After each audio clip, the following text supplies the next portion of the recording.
Bismillah wa bihamdih. Assalamualaikum warahmatullahi wabarakatuh. Alhamdulillahilladzi an'ama alaina ni'matal imani wal islam. Segala puji hanya milik Allah yang mengkaruniakan kita nikmat iman wal islam. Wa jama'ana fi hadzal makan fi khairin wa lutfin wa afiyah, dan mengumpulkan kita, mendudukkan kita bersama, menyimpuhkan kita di majelis ini dalam keadaan sehat wal afiat. Wassalatu wassalamu ala sayyidina maulana Muhammad. Salawat dan salam hanya terlimpah sepenuh-penuhnya kepada Nabi yang mulia, Nabi besar Muhammad sallallahu alaihi wasallam. Wa huwal qail, dan beliaulah yang mengatakan, khairukum man ta'allamal Qur'an wa 'allamah. Sebaik-baik kalian adalah yang belajar Al-Quran dan kemudian mengajarkannya. Allahumma salli wa sallim wa barik alaihi wa ala alihi wa ashabihi wa man tabi'ahudah ila yaumiddin, amma ba'd. Yang sama-sama kita hormati dan kita muliakan guru kita yang sekarang tengah dalam perjalanan, yaitu Al-Mukarram Kiai Haji Bahauddin Nur Salim, ya, Gus Baha. Tadi katanya TGB, Tuan Guru Baha, ya. Ya, benar itu, pas, ya. Alhamdulillah. Kita doakan mudah-mudahan beliau yang sedang dalam perjalanan bisa selamat, sehat sampai, dan insya Allah berbagi ilmu dengan kita semua. Bapak Ketua Badan Wakaf yang saya hormati, Bapak Rektor, Bapak-bapak para pembantu Rektor, dan para cerdik cendikia yang ada di belakang saya yang tidak dapat saya sebutkan satu persatu, semua saya hormati, saya takzimi. Para hadirin dan hadirat sekalian, bapak-bapak dan ibu hadirin jamaah ngaji bareng pada pagi hari ini, mudah-mudahan kita semua dirahmati Allah. Bapak ibu, dulu seorang guru saya, Syekh Abdul Ghafur Mustafa almarhum, beliau mengatakan bahwa risalah agama itu kalau diringkas dalam satu kalimat, risalatul Islam adalah is'adul insan fid darain. Jadi Islam itu datang adalah is'adul insan fid darain, yaitu untuk membahagiakan manusia di dunia maupun di akhirat. Beliau mengatakan semua maqasidus syariah, termasuk tentu sumber utama kita berislam, yaitu Al-Quran, dan juga hadis atau sunnah Rasulullah sallallahu alaihi wasallam, itu dihadirkan oleh Allah dalam ruang kehidupan ini. Al-Quran itu kan kalamullah yang qadim, ya. Kalamullah yang qadim itu bahkan yang melekat pada zat Allah. Tapi ya, kalamullah yang qadim yang melekat pada zatnya itu, Allah bermurah untuk menghadirkannya, ya, dalam wujud huruf-huruf, kata-kata, kalimat-kalimat yang kemudian menjadi sekumpulan ayat, lalu menjadi surah dan menjadi satu mushaf dalam 22 tahun lebih diturunkan kepada Rasul. Itu adalah untuk membahagiakan manusia. Ini perlu kita ingat, ya. Perlu kita ingat karena memang terkadang, ya, bahkan bukan hanya orang yang tidak suka pada agama yang mengatakan agama itu menyulitkan atau memberatkan. Bahkan pun kadang kita sebagai umat Islam tanpa sadar kita juga menghadirkan agama dalam bentuk yang menyulitkan. Karena itu Allah Subhanahu wa taala, bapak-bapak ibu, kan di awal surah Toha, ya, Bismillahirrahmanirrahim, Toha ma anzalna alaikal qur'ana litashqa. kami tidak turunkan Al-Quran ini untuk kemudian membuatmu itu kesulitan. Jadi Al-Quran ini bukan hendak memberatkan hidup kita, Bapak-bapak Ibu. Bahkan sebaliknya, Al-Quran itu dihadirkan oleh Allah is'adul insan, supaya kita bahagia, supaya kita senang.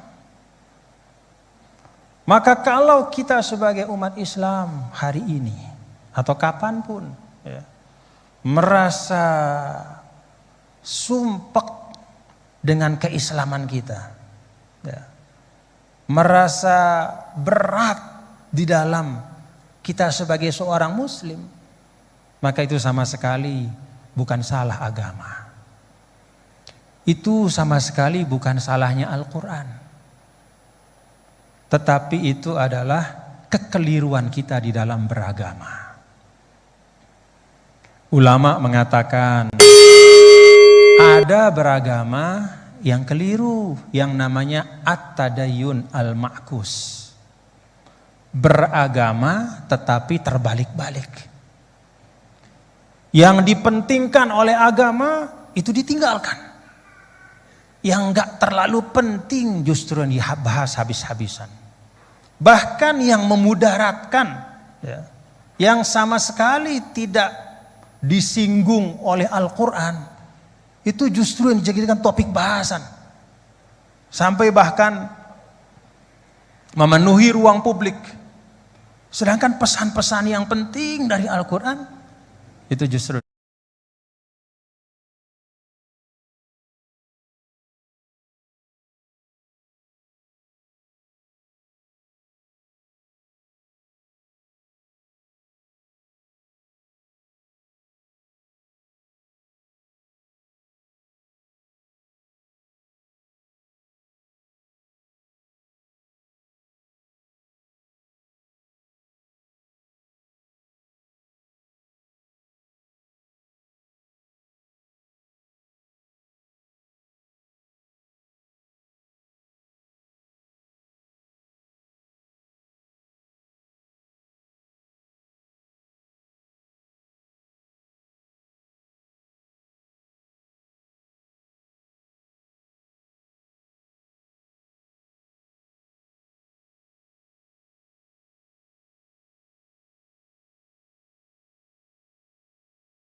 ada hal-hal yang membuat kita sumpek di dalam beragama, ya.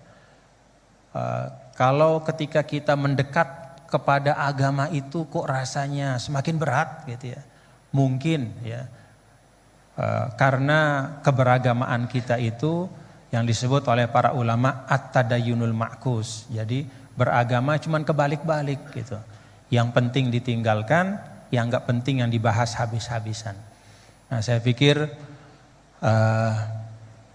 dari beliau, dari guru kita nanti kita akan simak ya, ngaji bareng. Karena Gus, saya terus terang nggak ngerti ya ngaji bareng ini awalnya konsepnya kayak apa. Makanya di mobil tadi saya tanya, ini maksudnya masing-masing ngomong aja gitu atau kayak gimana? Yang saya tanya mal mas'ul bi a'lama minasail, dia lebih nggak ngerti lagi dibanding saya. Dia tengok-tengok gitu, terus dia bilang pokoknya ini katanya terserah nanti Gus Baha mau kayak gimana aja. Oh ya sudah. Kalau gitu dia matbu saya tabi. Begitu kalau gitu kita ikutin beliau, nanti saya menyesuaikan kepada beliau.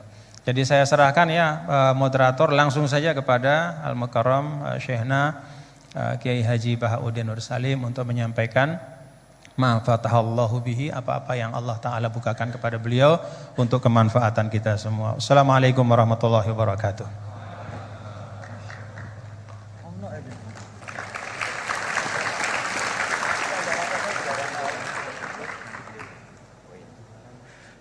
Baik, karena ada perubahan di tengah-tengah gitu kan. Baiklah, kami berikan waktu tadi Gus, sempat kami singgung bahwasanya di sini ada 2 TGB, Tuan Guru Bajang dan Tuan Guru Bahak gitu kan. Nah, nanti kalau Tuan Guru Jenderal Masjid sempat menyinggung tentang orang-orang yang sumpek, saya kira di sini banyak orang sumpek gitu kan.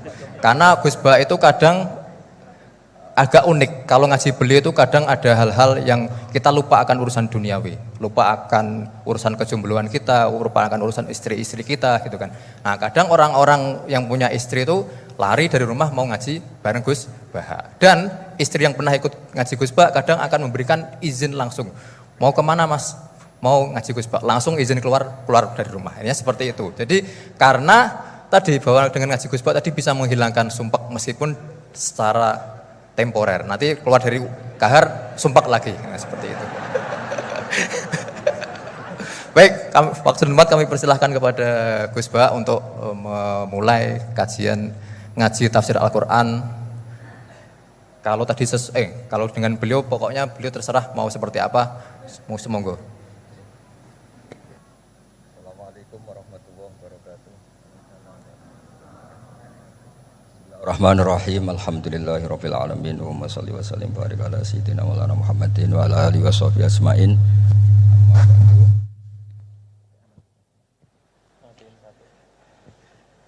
Alhamdulillah di ngaji bareng juga nggak ngerti polanya juga. Yang terhormat nih wonten Bapak Rektor, wonten Mas Zainul Masdi, wonten Ketua Badan Wakaf Mas Warsono Muhammad sedanten saya hormati. Ini katanya untuk bahagia. Jadi saking pentingnya untuk bahagia itu sampai Allah itu kadang ngendikan hal yang nggak penting, tapi menjadi penting karena untuk bahagia.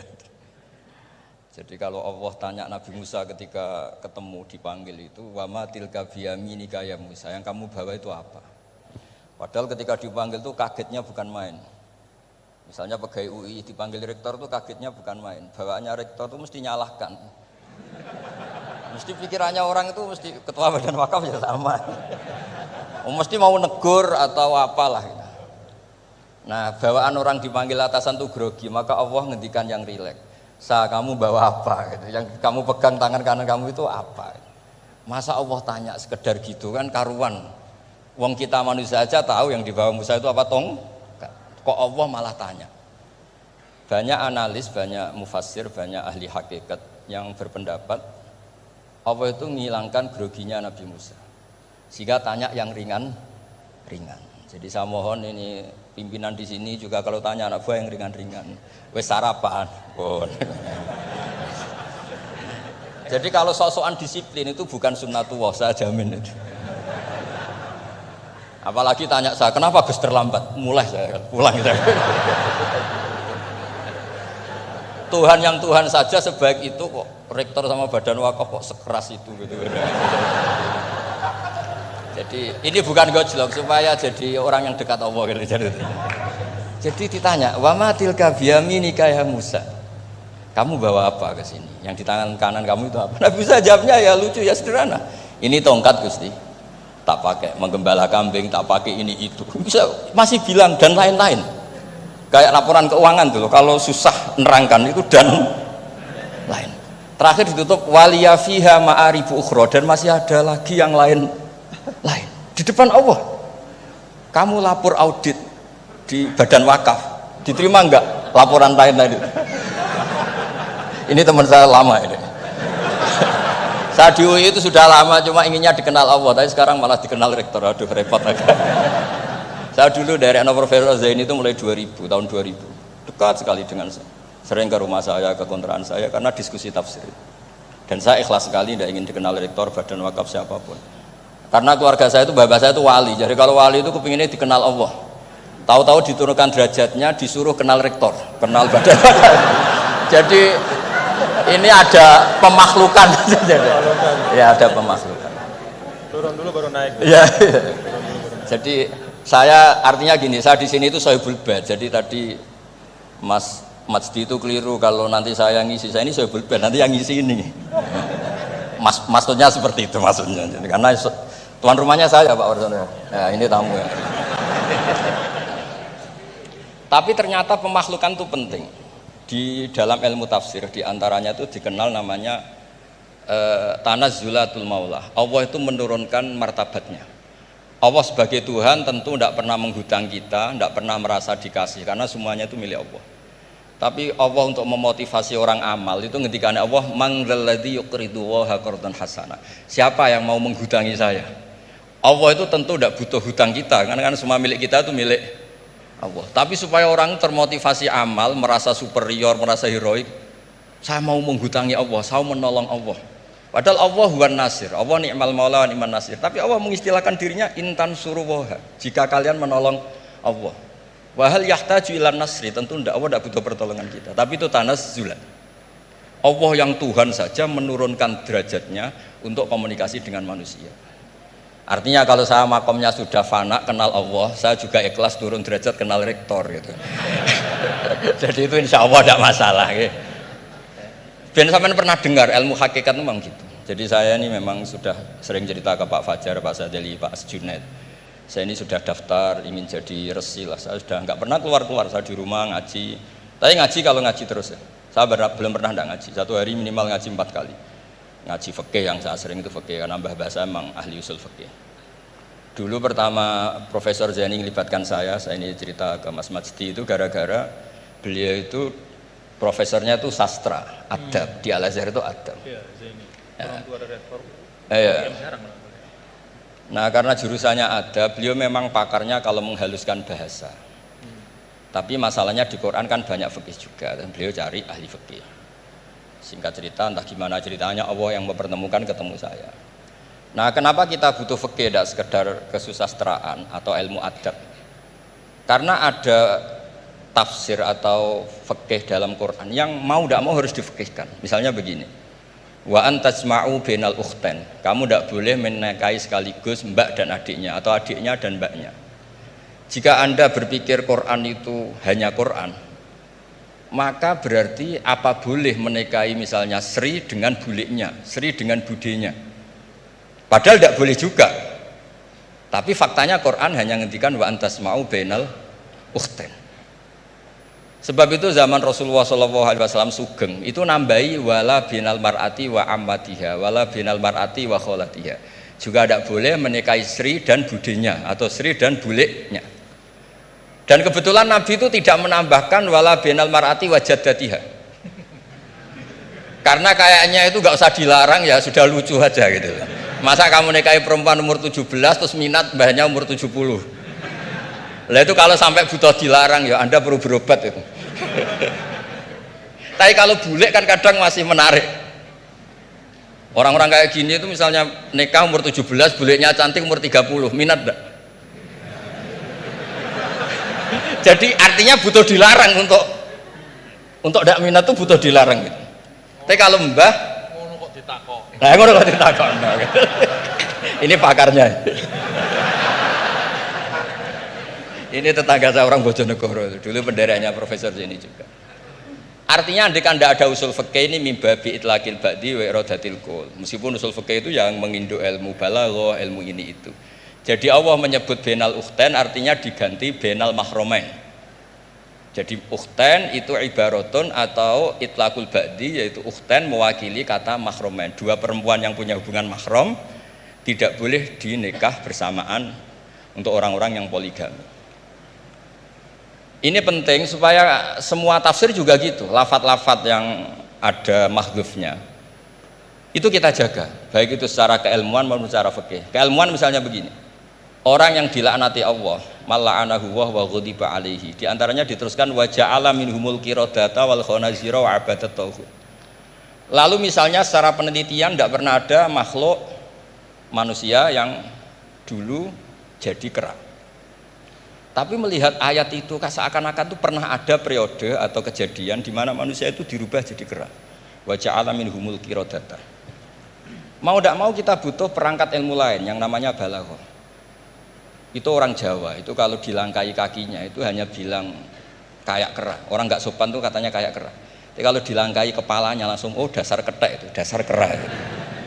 Artinya dalam ilmu tasbih, kalau kemiripannya itu biasa itu masih disebut ka seperti.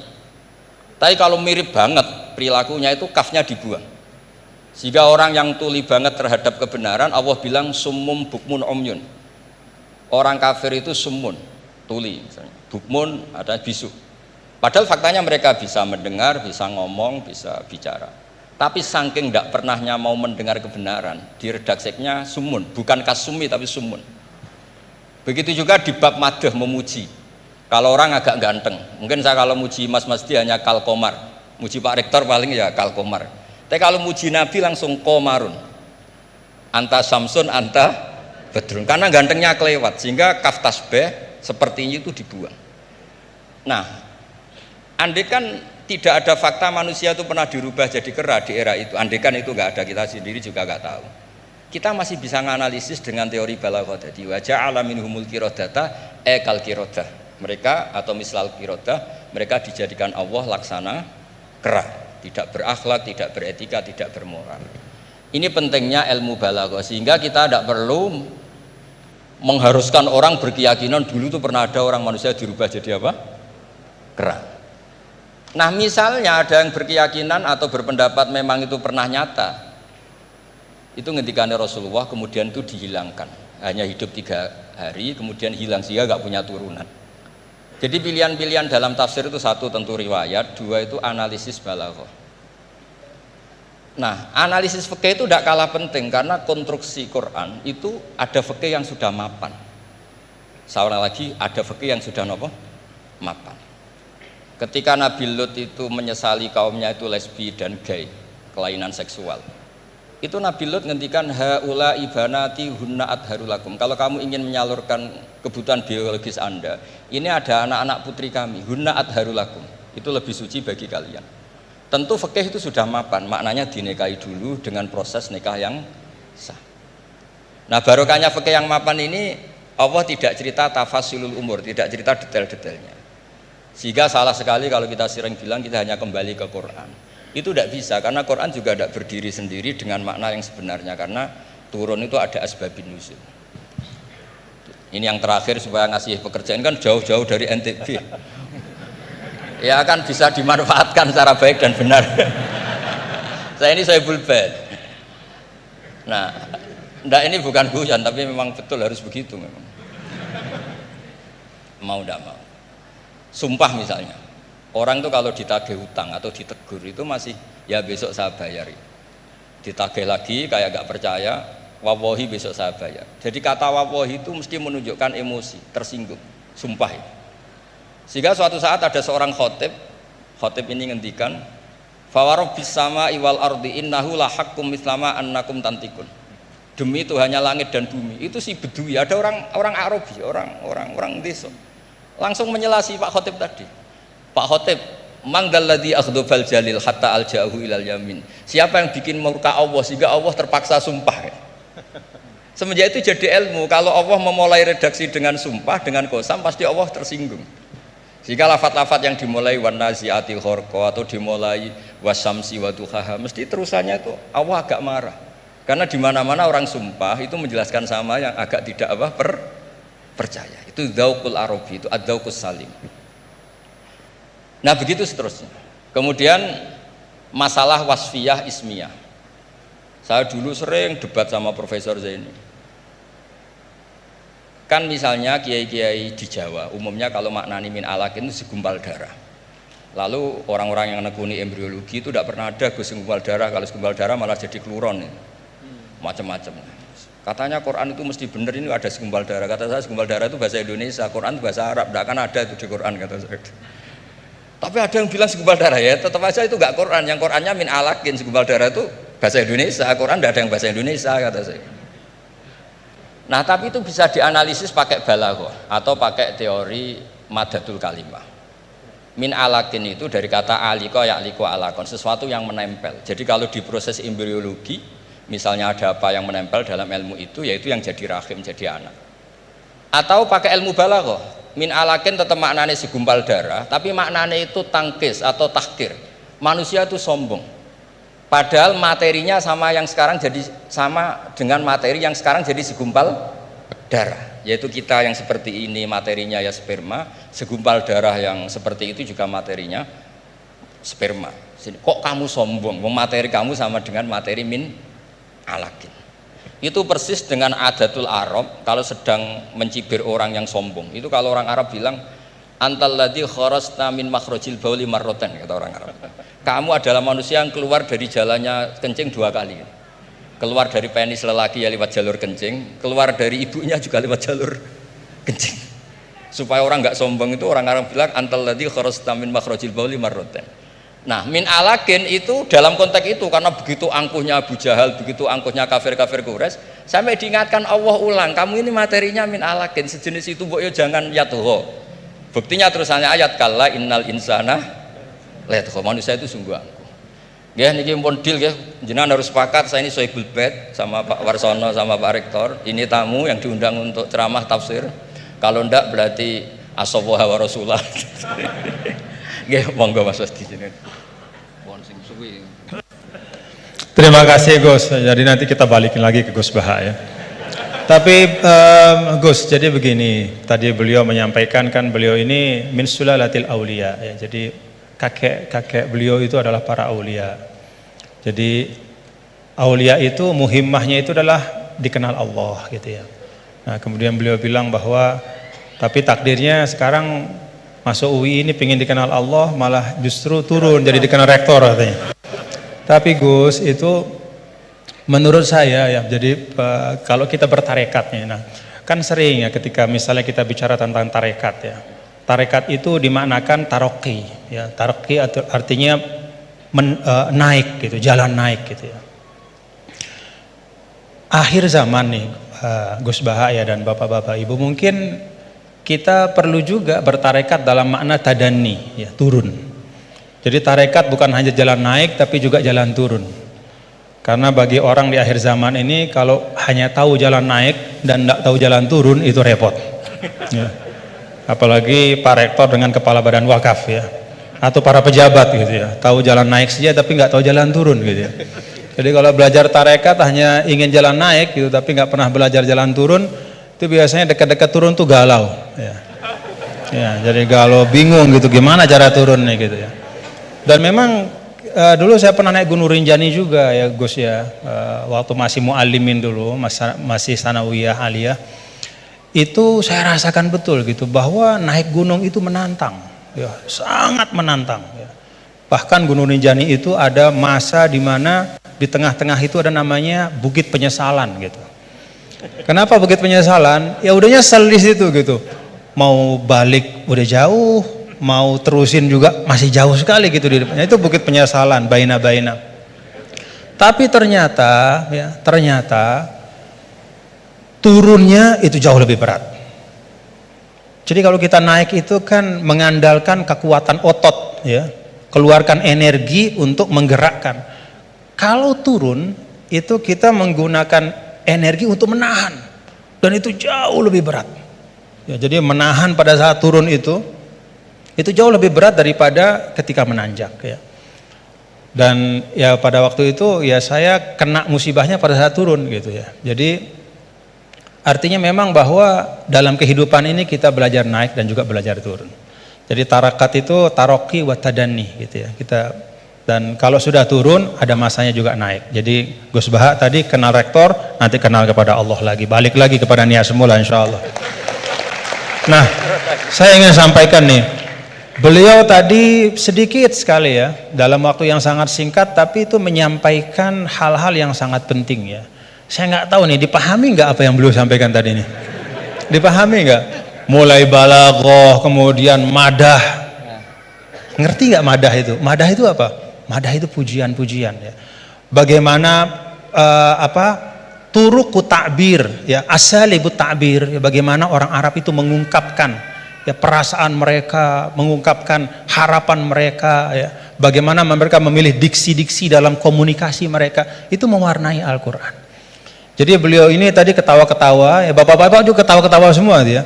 Tapi yang disampaikan itu sudah bahan kuliah buat dirosat ulia itu, buat pasca sarjana itu. Ya, jadi tapi yang ingin saya sampaikan begini, ada catatan saya terhadap apa yang beliau sampaikan. Pertama, apa yang beliau sampaikan itu menegaskan ungkapan waqtul buyuta min abwabiha. Masuklah ke rumah melalui pintunya. Kalau kita ingin belajar Al-Qur'an itu ada jalannya, ada pintunya. Tadi beliau sudah sampaikan, ada tafsirul Qur'an bil Qur'an, ada riwayat, kumpulan riwayat ya. Bahkan Al-Qur'an juga menegaskan sebagian satu sama lain itu saling memperkuat, saling membantu. Jadi kalau kita misalnya bertanya-tanya, waman a'rada an dzikri fa inna lahu ma'isyatan dhanka wa nahsyuruhu yaumal qiyamati a'ma. Kata zikri itu maksudnya apa gitu? Karena kata zikr itu kan dalam Al-Qur'an luas ya. Apakah zikr itu adalah zikrullah, subhanallah, alhamdulillah, wa la ilaha illallah, sehingga ayat itu artinya siapa saja yang berpaling dari mengingat Allah maka hidupnya akan menjadi sempit, akan sumpek, akan resah. Atau zikri di situ maknanya adalah Al-Qur'an ya. Sehingga artinya adalah barang siapa yang memalingkan dirinya dari pesan-pesan Al-Qur'an maka hidupnya akan disorientasi. Bagaimana kita mengambil pilihan di antara dua makna? Nah, kita lihat. Qala rabbi lima hasyaratani amma wa qad kuntu basira qala kadzalika atatka ayatuna fanasitaha wa kadzalikal yauma tunsa. Lalu orang itu mengatakan di akhirat, ya Allah, bagaimana mungkin kok saya dibangkitkan dalam keadaan buta padahal di dunia saya melihat. Kemudian Allah mengatakan qala kadzalika, itu balasan yang setimpal, atatka ayatuna fanasitaha. Telah datang kepadamu ayat-ayat kami lalu kau lupakan. Nah, dari ayat ini maka ulama menafsirkan kata zikri, oh yang dimaksudkan dengan zikri itu adalah ayatuna, yaitu Al-Qur'an. Nah, ini yang disebut dengan Al-Qur'an yufassiru ba'duhu ba'dhu, dia saling menafsirkan. Baik itu penafsirannya datang segera setelahnya ataupun di ayat-ayat yang lain seperti yang Al-Mukarram Ki Haji Bahauddin sampaikan. Ada yang di bagian yang lain, baik itu secara nas, secara sharih ataupun secara dilalah, secara tunjukkan isyarat. Ketika misalnya Nabi Adam alaihissalam, Allah Ta'ala sampaikan apa? Fatalaqa Adam min rabbih kalimat. Allah Ta'ala memberikan Adam menerima dari Tuhannya kalimat. Fataba alaih. Dengan sebab kalimat yang dia ucapkan itu Allah ampuni dosanya, kekeliruannya. Apa kalimat itu? Oh, ada di ayat yang lain. Rabbana zalamna anfusana wa illam taghfir lana wa tarhamna lanakunanna minal khasirin. Itu pintu memahami Al-Qur'an. Tadi Gus Baha bilang sampaikan, ada pintunya. Baik itu pintunya adalah riwayat-riwayat dari Al-Qur'an, dari hadis juga beliau sampaikan tadi. Al-Qur'an enggak dibiarkan sendiri oleh Rasul, tapi didatangkan hadis untuk menyempurnakan. Bahkan ketika dulu ada orang ya yang mengatakan ini bukan zaman sekarang, zaman dulu sekali. Ba'das sahabah, zaman tabi'in. Saya lupa, mungkin Gus Baha yang ingat riwayatnya secara persis. Ada yang datang kalau tidak salah kepada Al-A'mash, seorang imam besar namanya Al-A'mash.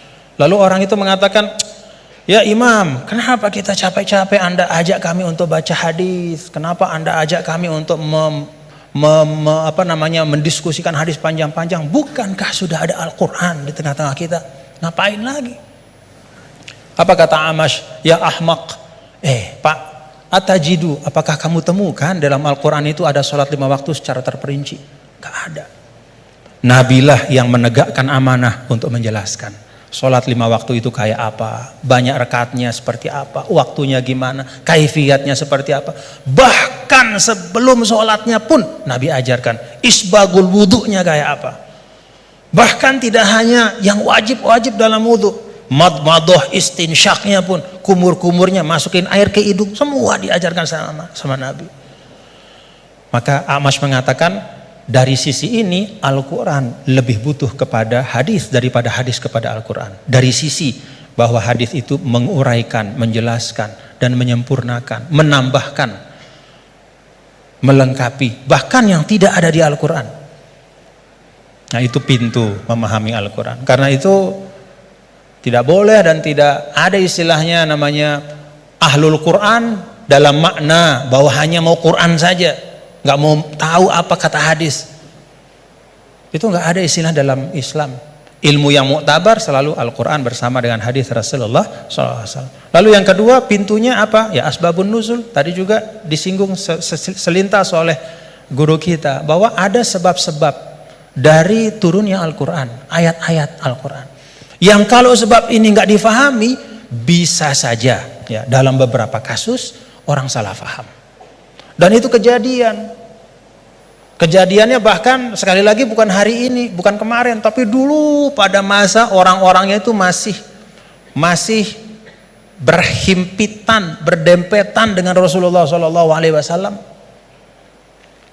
Ada seorang sahabat didatangkan, kalau tidak salah pada masa Sayyidina Umar bin Al-Khattab radhiyallahu anhu. Lalu dia ditanya, kenapa kok kamu minum minuman keras gitu kan? Dia mengatakan, loh kan saya ini orang beriman, saya kan orang bertakwa. Kan di Al-Quran tuh ada, laisa 'alal ladzina amanu wa 'amilus solihati junahum fima ta'imu idza mattaqaw wa amanu ila akhir ayat. Gak masalah kalau sudah beriman bertakwa makan minum apapun, begitu. Kalau ini secara harfiah kita baca ayat itu, lalu karena dia baca ayat itu saja dia beranggapan oh berarti makan minum udah bebas karena sudah beriman bertakwa. Nah saat itulah kemudian diluruskan bahwa ayat ini sabab nuzulnya adalah ketika ada sebagian sahabat yang datang kepada Rasulullah SAW dan bertanya, ya Rasulullah, ada teman-teman kita yang sudah meninggal, mereka syuhada pada saat perang-perang, mereka mati syahid, mereka meninggal sebelum turunnya ayat yang mengharamkan khamr. Bagaimana nasib mereka ya Rasulullah? Padahal mereka meninggal dalam keadaan masih minum khamr. Jadi meninggal ya masih minum karena memang belum turun pengharaman. Maka turunlah ayat ini menjelaskan. Oh, kalau memang orang nggak tahu, belum ada taklif kepada dia, nggak dosa. Nah, sebagian ulama kemudian menarik ayat ini juga ke masa sekarang. Ya, kalau misalnya ada di tempat-tempat tertentu, misalnya ada katakanlah dakwah Islam masuk ke suatu negara, misalnya, lalu para dai itu menyampaikan tentang tauhid, menyampaikan tentang rukun iman. Baru disampaikan tentang rukun iman, rukun Islam, kemudian orang itu dia bersyahadat, dia baru sholat, lalu dia meninggal dalam keadaan dia masih minum khamr pada saat belum dijelaskan oleh dai itu bahwa Islam mengharamkan khamr. Bagaimana hukumnya dia gitu? Dia masuk orang baik apa gimana? Oh enggak, berarti dia tidak terkena ya kepada kewajiban untuk menjauhkan diri dari khamr karena memang belum dijelaskan. Nah karena itu kita bapak-bapak saudara-saudara kita berlapang-lapang lah seperti yang guru kita sering sampaikan, kita berlapang. Jangankan pada masa sekarang, pada masa dulu saja ketika masa Imam Ghazali, apa kata Imam Ghazali? Ini tentang dakwah. Kata Imam Ghazali, menurut saya ya, ahlur rum ya, orang-orang yang ada di daerah-daerah yang berjauhan, jauh dari pusat Islam, Dan karena itu dia tidak dapat pesan Islam. Dia nggak ngerti Islam itu apa. Atau Islam itu sampai tapi fi wajhin musyawash, bentuknya udah nggak benar, ya. Disinformasi tentang Islam. Maka kata Imam Ghazali, orang itu menurut saya hukum mereka adalah sama seperti hukum ahlul fatrah. Jadi nggak bisa kita mengatakan misalnya orang, mohon maaf, orang di belahan dunia Skandinavia misalnya, di negara-negara yang jauh gitu, kemudian kita hukumkan wah mereka itu adalah orang kafir, mereka itu mukhallat finnar. Belum tentu, kecuali setelah kita pastikan bahwa cahaya Islam sudah sampai dalam bentuk yang sebenarnya dan mereka menolak dengan kesadaran. Itu namanya kufur. Al-juhud, menolak dengan kesadaran. Kalau sesuatu itu nggak sampai, dia mau nolak apa? Atau kalau sesuatu itu sampai tidak dalam bentuk yang benar, dia nggak salah kalau nolak. Misalnya hari-hari dia dapat berita Islam agama teroris, misalnya nih dari medianya, itu aja yang dia konsumsi. Kita nggak punya dai ke sana karena nggak ada kita yang menguasai bahasa Skandinavia misalnya, nggak ada yang ngerti bahasa Finland, maka kita nggak pergi ke sana. Kita di sini saja di Indonesia, lalu kita hukumkan orang di sana di mana-mana. Hanya karena dia tidak la ilaha illallah Muhammadur Rasulullah berarti kafirun mukhalladun finnar? Enggak, belum tentu. Kata Imam Ghazali, bisa jadi itu ahlul fatrah. Nah, dengan itu maka kita lebih tenang di dalam berdakwah, tidak mendahulukan memvonis seseorang, sekelompok orang, tapi tausilud dakwah yang kita utamakan, menyampaikan itu yang diutamakan. Nah, tadi beliau menyampaikan itu tentang sabab nuzul. Dan yang ketiga yaitu ma'rifatul lughatil arabiyyah, itu pintu. Jadi pintunya itu yang pertama adalah riwayat-riwayat baik dalam Al-Qur'an, ayat-ayat Al-Qur'an maupun hadis, kemudian juga ijma' sahabat. Yang kedua adalah sabab nuzul kita faham. Dan yang ketiga itu mengerti ya masalikul Arab, ya bagaimana cara orang Arab bicara. Karena itu juga sangat mewarnai bagaimana Allah Ta'ala ya menurunkan kitab suci Al-Qur'annya. Dan alhamdulillah bapak-bapak, saudara-saudara, kalau kita ada ketekunan, ya ini teman-teman semua ya, kalau ada ketekunan, ya seperti sekarang kita bisa menikmati ya. Kalau dulu misalnya apa yang disampaikan oleh Gus Baha itu hanya bisa dinikmati oleh para santri ya, di pesantren-pesantren, itu pun dalam halakoh-halakoh yang terbatas. Tapi alhamdulillah berkat UII ngaji bareng kita bisa menikmati hari ini mutiara-mutiara dan keindahan Al-Quran. Alhamdulillah. Saya balikin lagi kepada Gus Baha sebagai Sohibul Bait.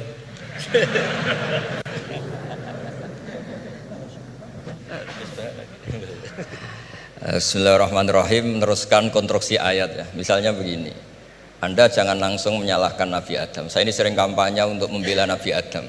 Karena banyak kiai yang cerita Nabi Adam itu salah melulu. Nanti kan kita di surga kan nggak perlu ngajukan kredit, nggak perlu punya istri cantik yang minta ke mall. Karena kelebihannya bidadari itu cantik, tidak minta belanja. Sudah gitu di madu juga nggak protes. Tapi kalau di dunia itu sudah minta belanja, di madu protes. Nah, jadi tapi kenapa Nabi Adam akhirnya keluar dari surga dan kita menyalahkan hanya demi kepentingan supaya tadi punya istri cantik, tidak minta uang apa belanja dan boleh dipoligami mau maksudnya. Di konstruksi ayat itu tidak ditampakkan, tapi semua ahli tafsir tahu. Misalnya fadallahuma bihurur, setan menipu Adam dan Hawa dengan curang. Hurur itu nipu. Jadi kalau ngaji nipu itu mulai dulu itu ya gurunya setan itu. Jadi Nabi Adam itu di surga dengan penuh limpahan anugerah. Buah apa saja ada, makanan apa saja ada, enggak bayar. Tempat mewah leg juga enggak bayar. Kalau Anda di hotel leg sedikit aja bayarnya minta ampun. Akhirnya setan itu pura-pura nangis terseduh-seduh. Akhirnya Nabi Adam menghampiri. Kenapa kamu nangis? Saya ini iba sama kamu, kasihan. Nikmat yang begini nikmat, pada akhirnya Anda ini mati. Karena Anda manusia, pasti mati. Kasihan sudah senikmat ini kemudian Anda mati. Pura-pura nangis, jadi lama ya nangis, acting itu. Akhirnya Nabi Adam tanya, lalu solusinya gimana? Terus setan tinggal numpangi. Hal adulluka ala syajaratil khuldi wa mulkil la yabla. Kamu mau tak kasih vitamin makan pohon khuldi. Nanti kalau kamu makan itu terus abadi. Jadi terus setan Nabi Adam mulai ragu, tapi Allah melarang saya makan pohon khuldi itu, syajaratul khuldi itu. Kamu tidak usah cari tafsirnya, itu anggur, apa ketela, apa duren, itu namanya orang kurang penggawean itu. Itu gak penting. Ketika Allah tidak jelaskan detail itu berarti detailnya itu tidak penting. Kamu sok penting nyari itu apa itu. Allah saja tidak menjelaskan, kok kamu yang manusia mau menjelaskan. Akhirnya Nabi Adam tanya, apa betul Allah itu melarang saya makan itu? Terus Allah cerita, wa qasamahuma inni lakuma laminan nasihin. Terus setan itu cerita, demi Allah saya tahu info terbaru bahwa sekarang nggak apa-apa. Jadi hukum terbaru itu. Singkat cerita Nabi Adam makan. Ketika makan, berarti setan salah karena menipu Nabi Adam, Adam salah karena makan pohon khuldi tadi. Apa yang terjadi? Allah manggil Nabi Adam. Adam, kenapa kamu makan itu? Bukankah pohon-pohon yang lain, buah-buah yang lain itu cukup? Kenapa kamu makan yang saya larang itu? Terus jawab Nabi Adam ini yang unik, yang kita harus bela Nabi Adam ila yaumil qiyamah. Wa izzatika ya Rabbi ma adzunnu anna ahadan yahlifu bika kadziban. Demi kehormatanmu ya Allah, ketika engkau disebut oleh setan, saya tidak pernah mengira ada orang berani mencatut nama engkau kemudian dia bohong.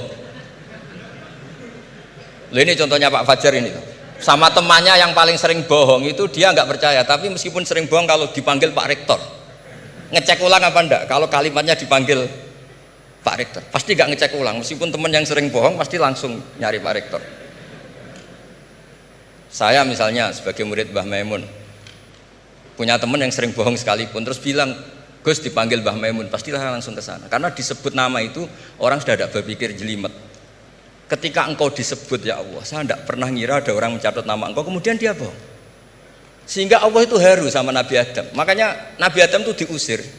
Ini meneruskan ayat yang dibaca Mas Majid tadi. Diusir tapi disangoni. Dam, secara prosedur hukum kamu harus saya usir karena kamu melanggar. Tapi tak sangoni, lucu kan? Tak sangoni. Kamu baca ini ya. jadi unik. Makanya ayatnya fatalaqqa Adamu mir Rabbi, bukan kreasinya Nabi Adam. Kalimat itu bukan kreasi Nabi Adam, tapi hadiah sama Allah. Ini kamu secara laturan tak usir, tapi tak sangoni, ini dibaca nanti. Tapi Nabi Iblis tidak disangoni, karena memang dia penipu betul. Sudah gitu akting pura-pura nangis, pura-pura ini itu, jadi benar-benar penipu ulung. Makanya sekarang pun kalau penipu itu memang harus sopan, harus nangis, itu cara untuk karena sanatnya penipuan memang begitu, sanat awalnya memang begitu, pura-pura nangis terus pura-pura itu. Jadi itu memang cara paling efektif untuk apa? Nipu. Ada sanatnya. Nah, lalu kenapa ada hadis mangqala la ilaha illallah dakhalal jannah? Ini terakhir terus nanti Mas Masdi ngendikan terus doai sekalian. Perintah sohibul bait, bukan permintaan, perintah. Perintah itu bukan berarti tidak sopan. Memang bahasa Indonesia itu gitu. Permohonan itu mesti diabaikan. Kalau perintah itu agak tegas. Bukan masalah. Jadi begini. Saya ulang lagi konstruksi ya, konstruksi ayat fadallahuma bihurur. Kenapa mangqala la ilaha illallah dakhalal jannah? Itu unik. Kalau kita baca hadis, ada orang itu pendosa, salahnya sudah minta ampun, sama Allah dipanggil. Ini hadis musnad, riwayat musnad Ahmad dan banyak riwayat yang lain. Dipanggil, fulan kamu ke sini. Kamu lihat itu apa? Bok Gusti. Berapa? 99. Per bok itu maddul basor. Sepanjang mata melihat itu isinya dokumen kesalahan dia. Jadi nggak kayak yang di pengadilan itu hanya beberapa tumpuk. Itu sepanjang dia lihat itu kesalahannya dia. Sepanjang dia melihat. Sudah gitu jumlahnya 99. Ya dia putus asa, dia tidak akan masuk surga. Kemudian sama Allah, sudah kamu tenang saja. Diambilkan bok kecil, kecil sekali, paling sak bok jam tangannya. Dah, innaka lan tuzlamal yaum, kamu tidak akan terdolimi. Kenapa Gusti? Ini kamu punya kebaikan ini kecil sekali. Ya apa efeknya Gusti? Kan nggak ngefek kesalahan seperti itu. Kemudian bandingannya hanya kebaikan sekecil itu. Udah kamu tenang aja. Setelah ditimbang, box 99 yang jumlahnya Maddul Basor kira-kira 3 kilo sama satu wadah jam kecil, ternyata setelah ditimbang itu menang yang 1 jam kecil karena isinya la ilaha illallah. Malaikat itu gak berani. Kamu berani, ada namaku kemudian kamu abaikan. Saya dipanggil 1000 mahasiswa UII sama satu Pak Rektor, Pak Fajar. Kemana arahnya? Ke satu rektor apa ke 1000 mahasiswa yang manggil? Pak Rektor, kan ini urusan nasib. Nah ini cerita. Malaikat yang nimbang Pak Warsono itu diprovokasi sama malaikat yang lain. Kamu berani nggak mempertimbangkan kata Allah di situ? Wah ya tidak berani. Nah, itu disebut fala yaskulu ma'asmillahi ta'ala sayun, dibandingkan asma Allah itu tidak ada yang bisa ngungguli. Nah, di sini terus para torekot, para apa konwiridan Allah, Allah, Allah. Tapi karena kita ini sekarang sudah tidak ngaji malah tanya, gunanya apa sih muni Allah Allah? Lu nyebut pangerane orang-orang gunanya. Oh ini sedang nyebut Tuhannya kok kamu tanya gunanya apa? Kamu tak kasih uang aja tidak pernah tanya gunanya uang ini apa? Pas dijak wiridan tanya gunanya apa sih? Oh dasar orang aneh. jadi logis. Lah Nabi Adam juga sama, ketika disebut asma Allah itu nggak mikir yang lain, apa setan itu penipu apa enggak, sudah grogi yang manggil Allah langsung. Nah makanya saya mohon, kenapa kita memahami mangkana akhiru kalamihi Allah la ilaha illallah dakhalal jannah, karena dengan itu malaikat nggak berani macam-macam. Jadi nanti kalau Anda ketemu malaikat tukang hisab, ayo silahkan abaikan nama Allah. Kalau kamu berani berarti tidak malaikatnya Allah. Masa namanya Allah gak dipertimbangkan? Ya tadi misalnya dosen-dosen UI ada undangan seminar menjanjikan, enggak seminar menjanjikan tapi yang manggil rektor, milih mana? Kira-kira saja milih rektor kan? Karena ini nasib berkelanjutan kan kalau seminar kan. Apalagi ini asmane Allah. Nah, makanya Nabi ngendikan fato satisi jilat wasakula ismuwah. Kemudian bok kesalahan tadi jomplang kalah. Kemudian yang menang hanya asmanya Allah Subhanahu wa taala. Makanya terus disebut, sudah Nabi ketika tanya amal apa paling baik ya Rasulullah, gini dzikrullah fisirri wal alan gini-gini. Dan kamu mati dan kamu hidup walisanu katordun, kamu harus selalu ingat Allah taala. Lah dene saya sekarang itu sudah biasa ingat Allah terus disuruh ingat rektor, ya muga-muga itu tugas dari Allah juga. Saya tidak tahu apa benar apa tidak tahu. Tapi yang jelas saya tidak jenis orang yang apa ya, terus nganggep apa dunia penting betul. Tapi ya penting lah gue sanggup mati. Tapi yang jelas supaya sampean ngerti madhab saya, karena ini ngaji dan saya punya niat baik, maka saya ungkapkan cara berpikir saya. Jadi sampean tidak usah kaget, mungkin namanya kan mengabaikan kesalahan, cara berpikir nggak gitu. Kita punya riwayat sahihah bahwa ketika malaikat mengabaikan semua kesalahan ini karena nggak berani memperbandingkan asmane Allah dengan yang lain. Makanya disebut di akhir hadis fala yaskulu ma'asmillahi ta'ala sayun. Ketika sudah nyebut Allah harus dianggap selesai. Nggak boleh habis nyebut Allah mau mati kredit, nggak boleh. BPKB di bank ini nggak boleh. Nanti akhir hayatnya bilang BPKB, bukan Allah. Nggak harus kata Allah itu mengunci. Disebut akhiru kalami. Lah kalau sampean tanya, kenapa itu menjadi penting? Karena tadi malaikat tidak akan memperbandingkan Allah dengan yang lainnya. Makanya ketika ulama-ulama sufi, kalau kamu habis salah istighfar, nanti di sohifah kamu akan ditulis habis salah. Terus di belakang ditulis, tapi setelah itu dia bilang astagfirullahaladzim. Nanti malaikat tinggal aja kamu teror. Kamu mempertimbangkan Allah apa yang itu? Ini tak ajarin. Kalau tepak ya kamu didengar, kalau tidak malah digebuki. Tidak tahu saya. Tapi itu ijazah resmi ini hari ini. Hadisnya akurat. Ijazah.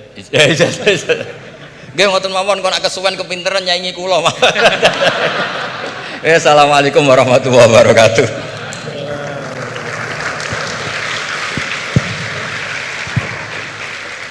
Terima kasih, karena saya diminta untuk mengakhiri, ya saya ingin menyampaikan dua hal saja. Pertama, saya garis bawahi yang beliau sampaikan baru, bahwa kalau Allah tidak berepot-repot ya dan tidak mendetil-detilkan sesuatu, ya berarti itu tidak terlalu perlulah ya. Jadi jangan kita sok merepot-repotkan diri ya mendetil-detilkan sesuatu yang Allah Ta'ala justru tidak detilkan. Nah, artinya apa? Ya memang letakkan sesuatu pada tempatnya. Dan itu menurut saya juga yang sering beliau sampaikan ya, bahwa dengan meletakkan sesuatu pada tempatnya itulah menjadi asas kebahagiaan. Ya, jadi kalau kita tahu menempatkan sesuatu pada tempatnya, ya kita akan lapang-lapang saja ya, menyikapi nikmat, musibah dan segala macam. Nah, kalau kita lihat nih, pertanyaannya apa sih yang dipentingkan oleh Allah dalam Al-Quran? Ya, kalau kita lihat, ya tentu Allah Ta'ala yang maha tahu apa-apa yang paling penting, yang paling utama, ya pokok-pokok akidah, kemudian pokok-pokok ritual ibadah. Tapi kalau kita menggunakan pendekatan kuantitatif, ya, salah satu yang sangat dipentingkan oleh Allah dalam Al-Quran adalah ranah muamalah. Jadi ranah muamalah itu luar biasa dipentingkan oleh Allah dalam Al-Quran. Ya kalau kita lihat misalnya dari sisi panjang pendeknya ayat saja, 282 Al-Baqarah itu ayat paling panjang dalam Al-Quran adalah tentang transaksi hutang piutang. Ya, itu muamalah. Dan salah kalau kita misalnya menanggapi atau mempersepsi bahwa urusan utang piutang itu urusan dunia belaka. Enggak. Ya buktinya Gus Bahak tadi nyampaikan beberapa hal tentang utang piutang dalam mengaji barang ini. Berarti sesuatu yang penting. Nah, dalam ayat itu juga disampaikan di akhir ayat tentang hutang piutang itu apa? Wattaqullah wa yu'allimukumullah. Wattaqullah wa yu'allimukumullah. Jadi bahwa muamalahmu, transaksi keuanganmu, hutang piutangmu, hal ihwal tentang keuangan itu menyangkut takwa juga gitu. Itu menyangkut takwa juga.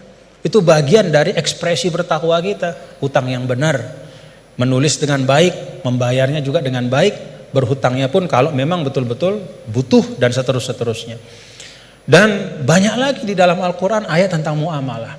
Nah, saya sering sampaikan ya, bapak-bapak saudara, kalau kita misalnya menggunakan pembagian yang walaupun kita bisa perdebatkan lah ya tentang validitasnya 100%, tapi ada pembagian yang sederhana oleh para ulama. Pertama, dalam Islam itu ada disebut dengan ruang akidah ya. Yang kedua ruang ritual ibadah, dan yang ketiga adalah ruang muamalah. Semuanya itu tentu dalam makna semuanya hidup adalah ibadah, tapi kalau dibagi ruang akidah itu terkait dengan rukun-rukun iman kita, keyakinan-keyakinan pokok. Itu sifatnya tauqifi, nggak boleh dikreasikan. Jadi apa yang Allah Ta'ala sampaikan, yang berikan ya seperti tadi disangoni Nabi Adam, fatalaqa Adam bil kalimatin fataba alaih. Ya Rabbana zalamna, ya itu sudah sangon dari Allah. Ya iman itu ya kayak begitu. Kita disangoni, diberikan, ditegaskan, dibatasi. Lalu ritual ibadah juga sama, sifatnya tauqifi. Nah, pada saat muamalah itu sifatnya beda. Sifatnya itu ijtihadi ibada'i. Jadi sifatnya itu kita dikasih prinsip oleh Allah, ruang muamalah kehidupan ini, namanya sosial, politik, budaya, ekonomi, ya, kita diberikan prinsip, tetapi perinciannya itu diserahkan kepada kita. Bagaimana kita memprosesnya supaya bisa menghadirkan kemanfaatan dan kemaslahatan untuk semua, tanpa menghilangkan prinsip-prinsip itu. Nah, jadi kalau kita dalam konteks misalnya yang beliau sampaikan tadi, ya semua hal-hal yang ada ini selain daripada akidah dan ritual ibadah itu kan muamalah. Maka prinsipnya adalah kita saling melengkapi gitu. Dan saling mengisi dalam kebaikan. Nah, kemudian yang kedua, yang terakhir, ulama juga mengatakan begini. Ketika kita belajar Al-Qur'an, maka kita juga belajar tentang lawazimul makna atau lawazimul faham. Ada satu kefahaman dari ayat. Nah, konsekuensi dari kefahaman itu apa? Ya, nah itu beliau tadi juga sudah sampaikan berulang kali. Kalau kita misalnya, ini satu ilustrasi saja. Ya ayyuhalladzina amanu idza qumtum ilas salati faghsilu wujuhakum wa aydiyakum ilal marafiq wamsahu bi ru'usikum wa arjulakum ila akhir ayat. Wahai orang beriman, kalau ingin masuk ke dalam solat, hendak solat, maka ambil air wudu. Basuhlah muka dan seterusnya sampai akhir ayat. Secara fikih, ya tadi beliau sering mengajarkan kita, secara fikih ini tentang kewajiban kita berwudu dengan prosesinya. Tapi ada lawazim dari ayat ini. Apa lawazim dari ayat ini? Kalau kita bicara wudu, kita bicara sumber daya air.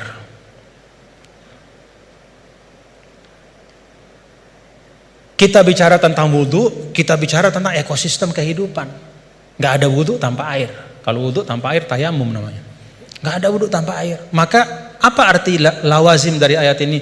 Jaga sumber daya air itu.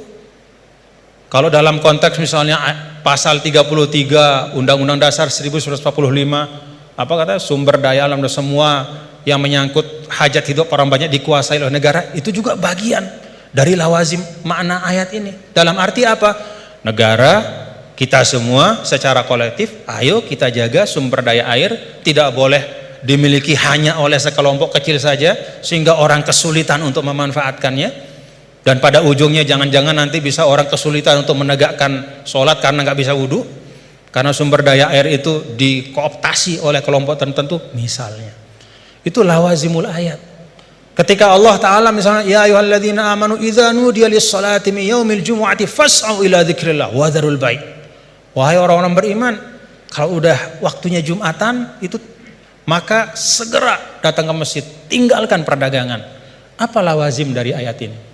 Kata para ulama, lawazim dari ayat ini adalah ya bahwa Allah tidak akan bicara tentang perdagangan, Allah tidak berbicara tentang sesuatu yang penting ya, yang bisa mengalihkan ya, seseorang dari ibadah ya. Kan di sini diletakkan orang kalau terlalu cinta berdagang ya, maka dia nggak mau ninggalin bisnisnya untuk sholat gitu, karena time is money.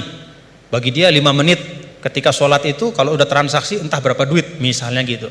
Nah, ada lawazim dari ayat ini kata para ulama bahwa ya perdagangan harus diisi oleh orang-orang gitu, yang tidak hanya memikirkan profit sementara di dunia, tapi dia juga memikirkan fungsi spiritual dari harta itu. Siapa itu? Ya orang beriman. Dengan kata lain ya orang Islam disuruh untuk aktif dalam berdagang. Karena ketika perdagangan itu diisi oleh orang-orang yang tidak punya pandangan lebih dari dunia, kalau kata orang Sasak enggak-enggaknya cuman dia pandang dunia saja, ya dia tidak akan mungkin bisa menunaikan pesan ayat ini. Jadi ayat ini bisa ditunaikan pesannya adalah oleh orang-orang yang ketika dia hidup di dunia beraktivitas di ekonomi ya, membangun kapital, membangun bisnis, tapi pada saat yang sama dia juga meletakkan itu semua menjadi bagian dari ibadahnya kepada Allah. Jadi ayatnya tentang ibadah sholat Jumat, tapi pesannya di sana adalah isi ruang bisnis itu, ikhtiarkan supaya ruang-ruang ekonomi itu terisi oleh orang-orang yang ngerti bahwa dunia ini adalah jalan untuk mencari kebahagiaan yang lebih hakiki, yaitu di sisi Allah Ta'ala. Jadi itu dua hal yang mungkin saya ambil dari beliau tadi. Kita pentingkan apa yang memang penting, dan yang kedua kita pahami ayat itu tidak hanya dari sisi teksnya, tapi dari konsekuensi-konsekuensinya di dalam kehidupan kita. Terakhir bicara tentang sanad. Nah, saya ada satu hal, kalau saya pertama kali saya ketemu sama Gus Baha ya, melihat beliau ya, ada nggak bapak-bapak, saudara-saudara melihat dari beliau yang beda? Ciri khasnya.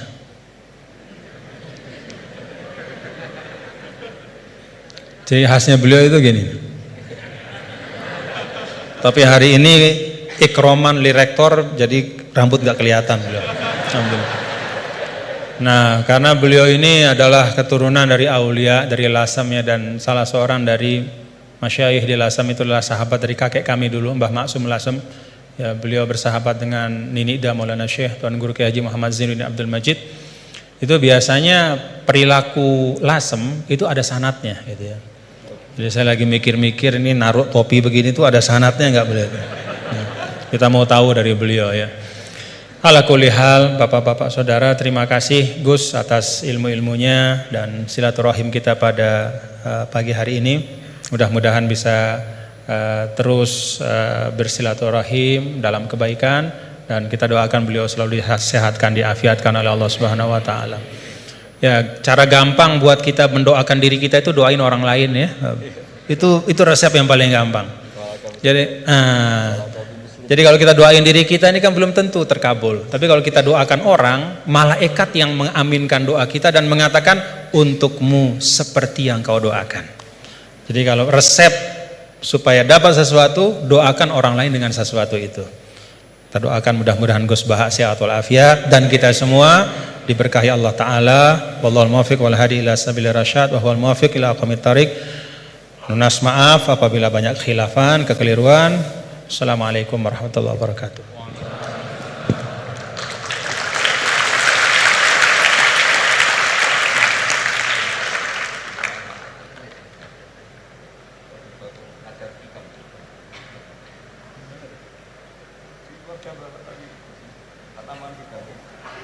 Baik, karena masih ada waktu yang tidak banyak, mungkin sedikit. Beliau juga berkenan untuk ada sesi tanya jawab. Mungkin nanti akan ada maksimal 3 penanya dari mungkin sebelah kiri, kanan, tengah, kemudian kanan. Silahkan 3. 1 dari kiri, ya yang dekat tiang silahkan. Silahkan berdiri untuk meminta mic dari panitia. Ya singkat ya. Assalamualaikum warahmatullahi wabarakatuh. Pemaparan dari guru kita semua terkait dengan Islam harus membahagiakan. Yang pertama tafsirnya adalah sekarang ada paham materialisme itu juga menawarkan kebahagiaan, paham hedonisme juga menawarkan kebahagiaan, paham liberalisme itu juga menawarkan kebahagiaan.